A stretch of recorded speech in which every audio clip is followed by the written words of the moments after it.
अपशगुनी दीदी को, श्रीमती नैनी जी को धक्के मारकर इस गांव से निकालने के लिए गांव के लोग आए हैं।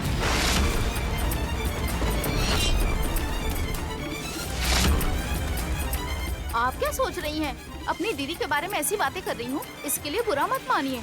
मेरी दीदी बहुत ही मनहूस है, इसे गांव से भगा देना ही बेहतर होगा। चुप रहो। तुम्हारे मन में इतनी जलन होगी सोचा नहीं था। सबका भला चाहने वाली नैनी से तुम्हें इतनी जलन क्यों होती है? हमेशा की तरह ही आप मुझे आज भी गलत समझ रहे हैं दादाजी। मैं इस गांव की भलाई करना चाहती हूँ, अब इसमें गलत बात क्या है? तू क्या भलाई करेगी? एक शादीशुदा लड़की को बेसहारा करने पर तुली हुई है। वो भी कोई शादी है?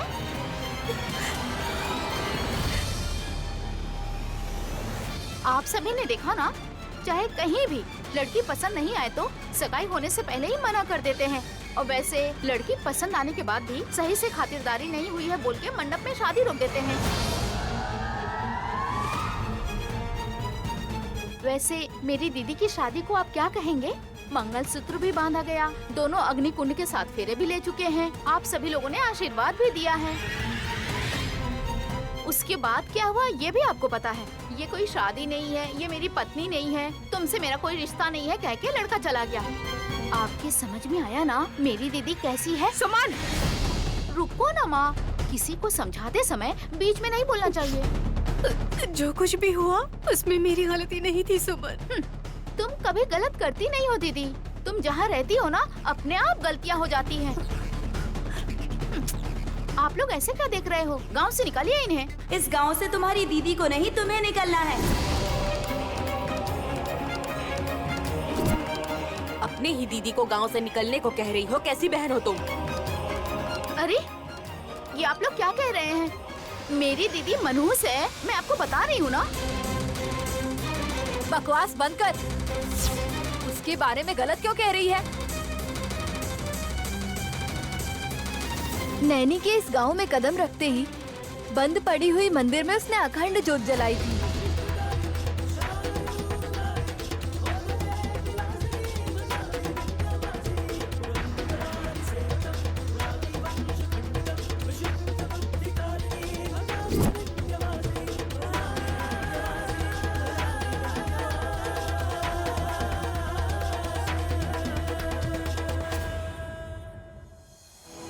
अपनी पोती के साथ यहाँ रह के ये पुजारी जी रात दिन बिना देखे माता रानी की सेवा करते हैं। हमारी नैनी लक्ष्मी देवी की तरह गांव में आई है तो वो शनि है कहकर, पनौती है कहकर झूठ मूठ के इल्जाम लगा रही है। देख क्या रहे हो? निकालो इसे यहाँ से। किसे उंगली दिखा रही हो तुम? चलो मारो इसे। रुक जाइए। मेरी बहन को मत मारिए। मेरी बहन को थोड़ा जल्दी गुस्सा आ जाता है, थोड़ी देर बाद ये अच्छे से बात करेगी। ये दिल की बहुत अच्छी है, इसे छोड़ दीजिए, मेरी बात मानकर छोड़ दीजिए। हमने कहा है इसलिए हम इसे छोड़ रहे हैं बेटी, नहीं तो इसे अभी गांव से धक्के मारकर निकाल देते। चलो।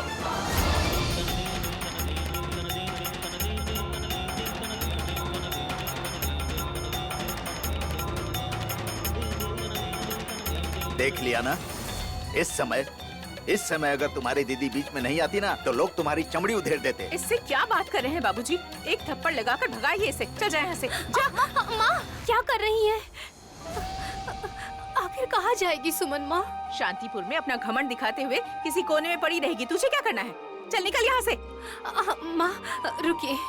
सुमन, माँ और दादाजी गुस्से में ऐसा कह रहे हैं, तुम कहीं भी मत जाना सुमन। छोड़ो मुझे। तुम्हारी वजह से इस गांव के लोग मुझे निकाल रहे हैं। तुम्हारे कहने पे रुक जाऊंगी? तुम्हारी तरह मैं नहीं हूँ। जब तुम बर्बाद हो जाओगी ना तब मैं इस गांव में आऊंगी। सुमन!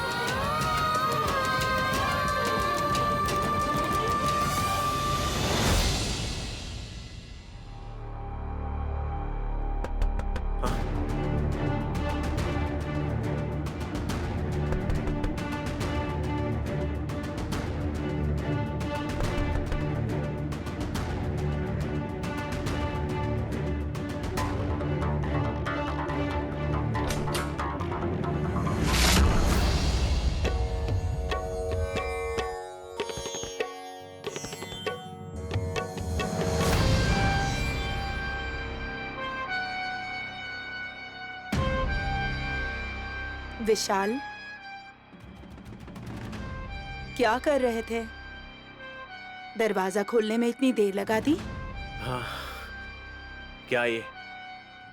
आरती, तुम्हारी नजर उतारने आई हूँ। मुझे इसकी जरूरत नहीं है। स्वामी जी ने अगले 9 दिन तुम्हें संभल कर रहने के लिए कहा है। फिर भी तुम उनकी बात माने बिना रिसोर्ट के काम से बाहर चले गए। वहां जाने के बाद कॉल या मैसेज भी नहीं किया। हमें कितनी टेंशन हुई पता है? गॉड। हाँ विशाल, तुम्हें क्या हुआ सोचकर हम अरे ये सर पर चोट कैसी? थोड़ी देर पहले मैं ध्यान नहीं दे पाई। क्या हुआ बताओ विशाल।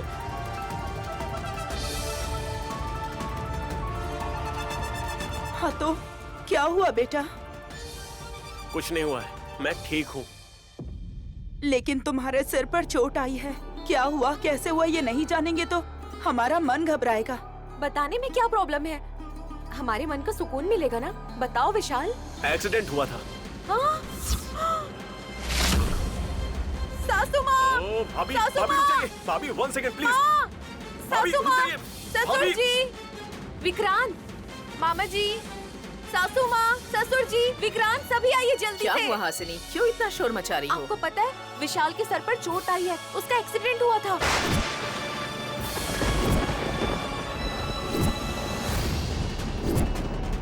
भाभी।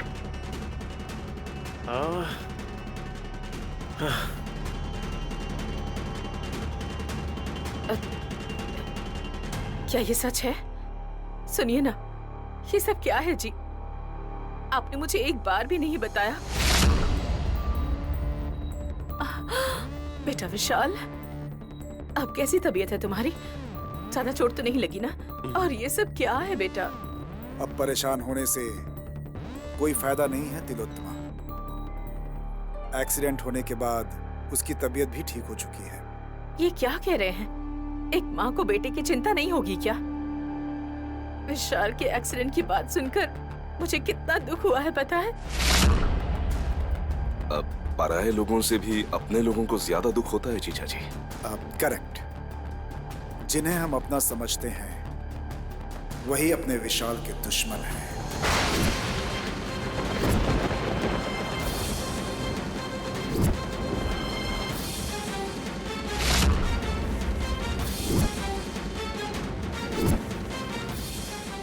वहाँ क्या हुआ था ससुर जी? आप तो बताइए। यही लोग मेरे बेटे की जान लेना चाहते हैं।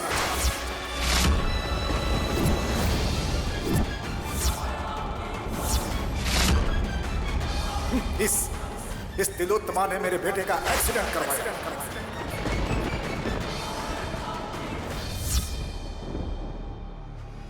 असल में ये मां नहीं है, मां के रूप में डायन है। डायन।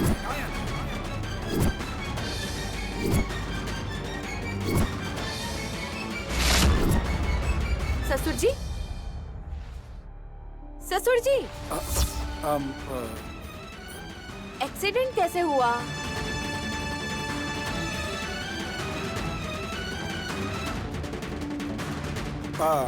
हाँ विक्रांत, तुम नहीं आए यही सोच रहा था। पूरा गांव घूमकर सही समय पर आ गए तुम। ससुर जी, मैं एक्सीडेंट के बारे में पूछ रही हूँ, आप बता ही नहीं रहे। बेटी हासिनी, बीती हुई बात को बार बार याद करना जीजा जी को बिल्कुल पसंद नहीं है। उन्हें बार बार पूछकर परेशान मत करो।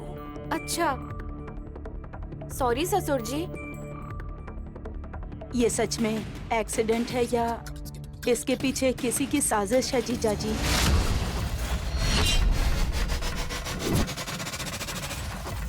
वो करीबी कौन है, हमें भी बता दीजिए डैड। बता दिया तो क्या करोगे? हम उन लोगों को बिल्कुल भी छोड़ेंगे नहीं जीजा जी। और वो आखिर हैं कौन, मैं यही सोच रहा हूँ।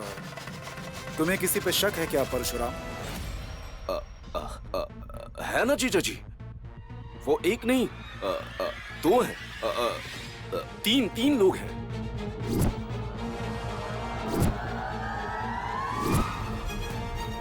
अरे ये मैंने क्या कर दिया?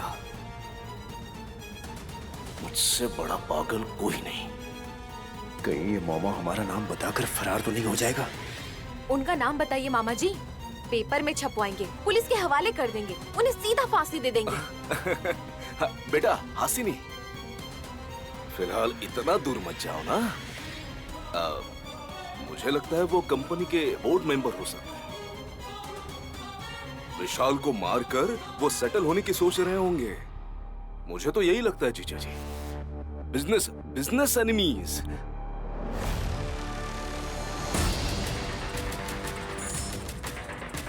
ये सब क्या है बेटा? अपनी इस माँ से सब कुछ छिपाना चाह रहे थे। मेरा दिल कितने जोरों से धड़क रहा है पता है तुम्हें? आपसे किया हुआ वादा मैंने तोड़ दिया, ये आपको कैसे बताऊंगा? I am sorry, I am so sorry.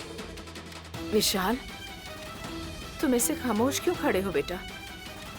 कुछ तो बोलो ना। इन्हें तुम्हारी शादी की बात नहीं बताई विशाल। नैनी से तुम्हारी शादी हुई है, बता दूं तो ये राक्षस नैनी के पीछे भी पड़ जाएंगे। बेटा विशाल, कुछ बोलो तो। माँ वो तिलोत्तमा, ये बहुत थक गया है, रात भर कार चला कर आया है ना, इसे आराम करने दो। पूछताछ क्यों कर रही हो? हाँ हाँ बिल्कुल, 2 दिन आराम करने के बाद तुम खुद ही बता देना विशाल, फिर हम उन सबको मार देंगे।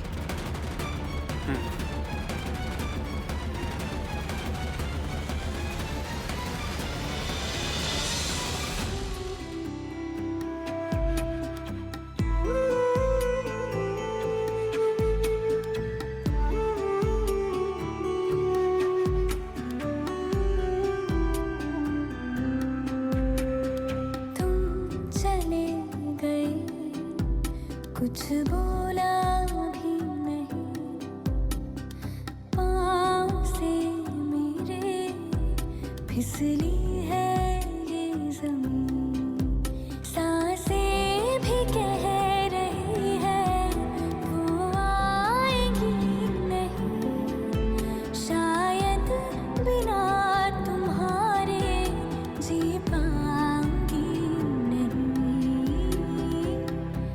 तेरे बिना, तेरे बिना, तेरे बिना। तुम्हारी शादी होने के बाद तुम सुहाग रात को अपने पति के लिए दूध लेकर जाओगी। 1 साल होने से पहले ही एक बच्चे की माँ बनकर मेरे सामने आ जाओगी, ये सोचकर मेरी आंखों से खुशी के आंसू बह रहे थे। लेकिन ये सब मेरा भ्रम था, ये जानने के बाद मुझे बहुत दुख हो रहा है नैनी। हमारी खुशियों को मिट्टी में मिलाने वाले के बारे में सोचकर हम क्यों अपनी तबीयत खराब करें? ये दूध पी ले। मुझे नहीं चाहिए माँ। अच्छा रहने दे, इस दूध से खीर बनाकर ले आऊं क्या? तुझे खीर पसंद है ना? मुझे कुछ भी नहीं चाहिए माँ। कल से तूने कुछ भी नहीं खाया है। मांग में सिंदूर भरने से, मंगलसूत्र को आंखों के सामने रखने से भूख नहीं मिटेगी। खाना पीना शरीर के लिए जरूरी है। श्यामला, क्यों जबरदस्ती कर रही हो? जाने दो। बेटी नैनी, लोग चाहे कुछ भी कहें, लेकिन अच्छी बातें ही याद रखनी चाहिए। सारी बातें दिल पर लोगी तो जीना मुश्किल हो जाएगा। कुछ बातों को भूलने से ही मन शांत होता है। दादाजी,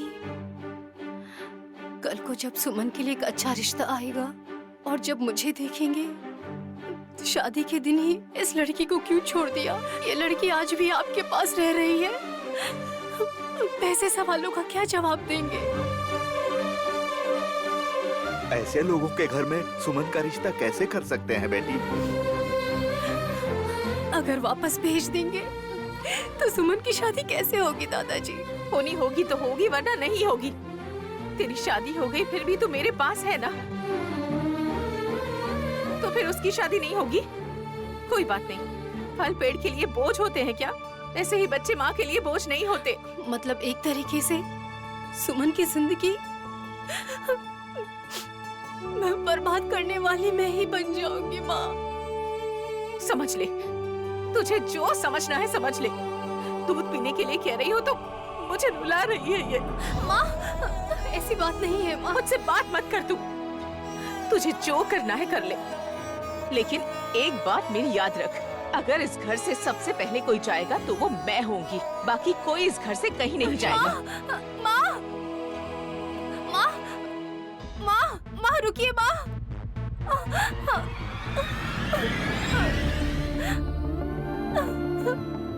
मैंने माँ को रुला दिया दादाजी।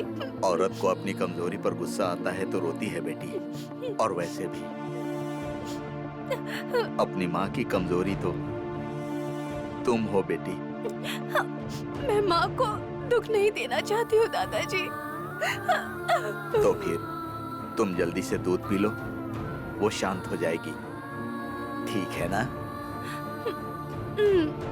रुको मैं लेकर आता हूँ।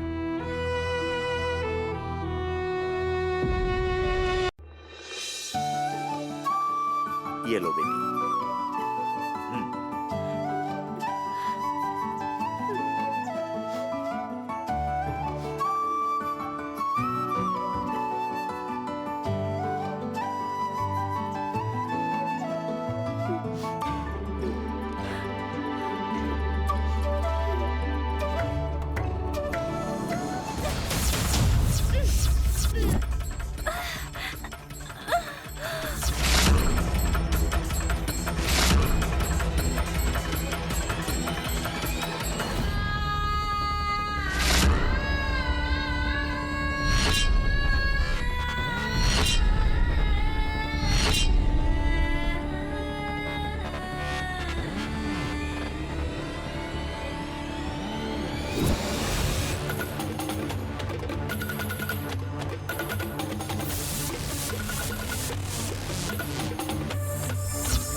नैनी, बेटी क्या हुआ? नैनी, बेटी नैनी, क्या हुआ बेटी? क्या हुआ नैनी? नैनी, नैनी बेटी, बोलो बेटी क्या हुआ बेटी? ए नैनी, जहर मिला के कोई उन्हें दूध में जहर दे रहा है। ए नैनी, मैंने ही तुझे दूध लाकर दिया था ना। कोई माँ अपनी बेटी की जान लेगी क्या? ये कैसी बातें कर रही है तू? वो आप नहीं है माँ। विशाल साहब जी को कोई दूध में जहर दे रहा है। उसे पीकर उनकी जान। हे माँ, खून नहीं देख सकती, उस खून को नहीं देख सकती। नहीं दादाजी, दादाजी, मुझे दिखाई दिया दादाजी। अगर इस मुसीबत को नहीं रोका तो मेरा मंगलसूत्र, मेरा सिंदूर, मेरी चूड़ियां टूट जाएंगी। मैं विधवा हो जाऊंगी दादाजी। बेटी नैनी, तुम्हें क्या हो गया है बेटी? ऐसा क्यों बोल रही हो तुम? मुझे दिखाई दिया है दादाजी, मुझे दिखाई दिया है। ससुर जी ने सही कहा था। साहब जी पे मुसीबत आने वाली है। कोई तो उन्हें रास्ते से हटाना चाहता है, उनकी जान लेना चाहता है। मतलब उनके आसपास बहुत सारे दुश्मन हैं। अरे तुम्हें छोड़कर जाने वाले को तुम बचाना चाहती हो? ये कैसी बातें कर रहे हैं दादाजी? मुझे शादी का मंत्र तो नहीं आता, लेकिन उसका अर्थ पता है मुझे। ये सिर्फ पति का ही कर्तव्य नहीं है, पत्नी का भी कर्तव्य होता है पति की रक्षा करना। ये आप जानते हैं ना दादाजी? वो कहाँ रहते हैं तुम्हें पता है? नहीं पता ना? फिर कैसे पहुँचोगी वहाँ? कैसे बचाओगी उन्हें? अस्पताल में साहब जी के घर का पता होगा ना, मैं उनसे पूछूंगी। अपने सुहाग को बचाने के लिए मैं कुछ भी करूंगी। अरे रे श्यामला, तुम ही इसे समझाओ ना। इसे जाने दीजिए बाबूजी। राह चलते किसी भी इंसान की जान बचाने वाली मेरी बेटी इसके गले में जिसने मंगलसूत्र बांधा है उस पति को नहीं बचाएगी क्या बाबूजी? मैं उसे भूलने के लिए कह रहा हूँ और वो मर जाएगा कहकर ये तड़प रही है। मैं इसे कैसे समझाऊं? माँ ने मेरी तड़प को समझ लिया है दादाजी। अगर मैं नहीं जाऊंगी तो यही अपनी जान देकर सुहागन ही इस दुनिया से चली जाऊंगी मैं। बेटी, अरे